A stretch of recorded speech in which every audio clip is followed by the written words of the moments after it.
সামরিক শক্তি ও সক্ষমতা নিয়ে ভারত আমাদেরকে হুমকি দিচ্ছে, কিন্তু ভারতকে ও হিন্দুদেরকে জানিয়ে দিতে চাই ভারত কখনো বাংলাদেশের বিপক্ষে যুদ্ধ করবে না।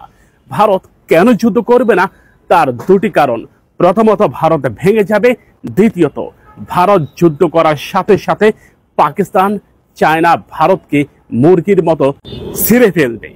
এর অন্যতম কারণ, ভারত মনে করে সিনেমার মাধ্যমে তারা সবসময় বিজয় অর্জন করবে। ভারত ও পাকিস্তানের মধ্যে এখনো পর্যন্ত যতবার মুখোমুখি হয়েছে প্রতিবারই ভারত পরাজিত হয়েছে। বাংলাদেশের বিপক্ষেও ভারত পরাজিত হয়েছে। বড়াইবাড়ি যুদ্ধে প্রায় 500 জন ভারতীয় হিন্দু লাশ পড়েছিল ধান খেতে, ভারত রাতের আধারে নিয়ে গেছে। সর্বশেষ মাত্র 16 জনের লাশ নিতে পারেনি। তাই দিল্লিকে এটা মনে রাখতে হবে, এটা ঢাকা, এটা দিল্লি নয়। সামরিক শক্তিতে ভারত অনেক দূর এগিয়ে আছে, এতে কোনো সন্দেহ নাই। বাংলাদেশ অবস্থান 37তম, নিহাত কম নয়।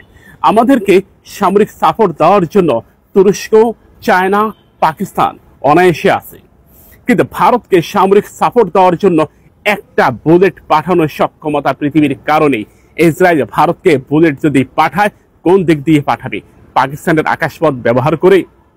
পাকিস্তান একটা পারমাণবিক শক্তিধর রাষ্ট্র। এখন হয়তো হিন্দুত্ববাদ এটা বলবে যে অন্যের উপর ভর করে এখন আমরাও তাদেরকে হুমকি দিতেছি। তোমরা গত 52 বছর ধরে তিলে তিলে আমাদেরকে শেষ করে দিয়েছো। বাংলাদেশের সামরিক সক্ষমতা যতটুকু আছে তা দিয়ে কমপক্ষে 6 মাস লড়াই করার সক্ষমতা রয়েছে। ভারত হয়তো বলবে তাদের কাছে পারমাণবিক অস্ত্র রয়েছে, তবে আমরাও এটা বলি আমাদের জাত ভাই পাকিস্তানের কাছেও তোদের চেয়ে আর একটু বেশি পারমাণবিক অস্ত্র রয়েছে। ভারত বাংলাদেশে আক্রমণ করবে, বাংলাদেশে পরাজিত করবে, এটা ধরে নিলাম।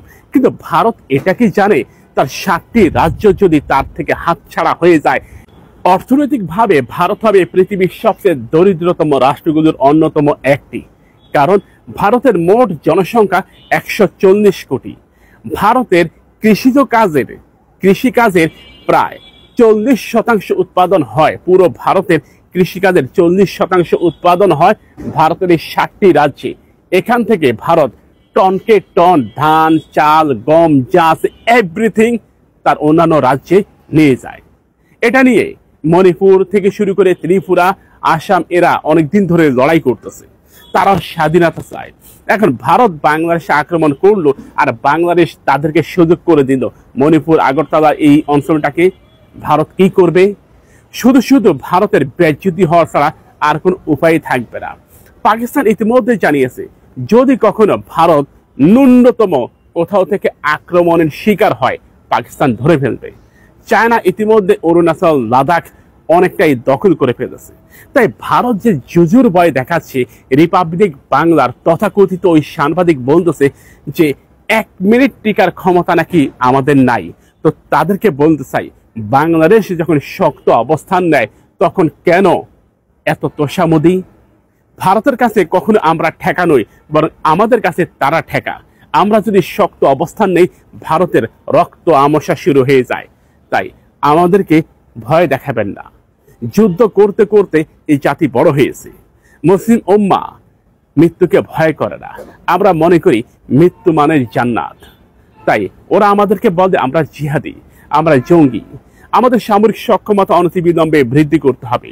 তা না হলে এই দিল্লি আমাদেরকে যে কোনো সময় আক্রমণ করতে পারে। আমাদের সামরিক সক্ষমতাকে এই ভারত শেষ করে দিয়েছে।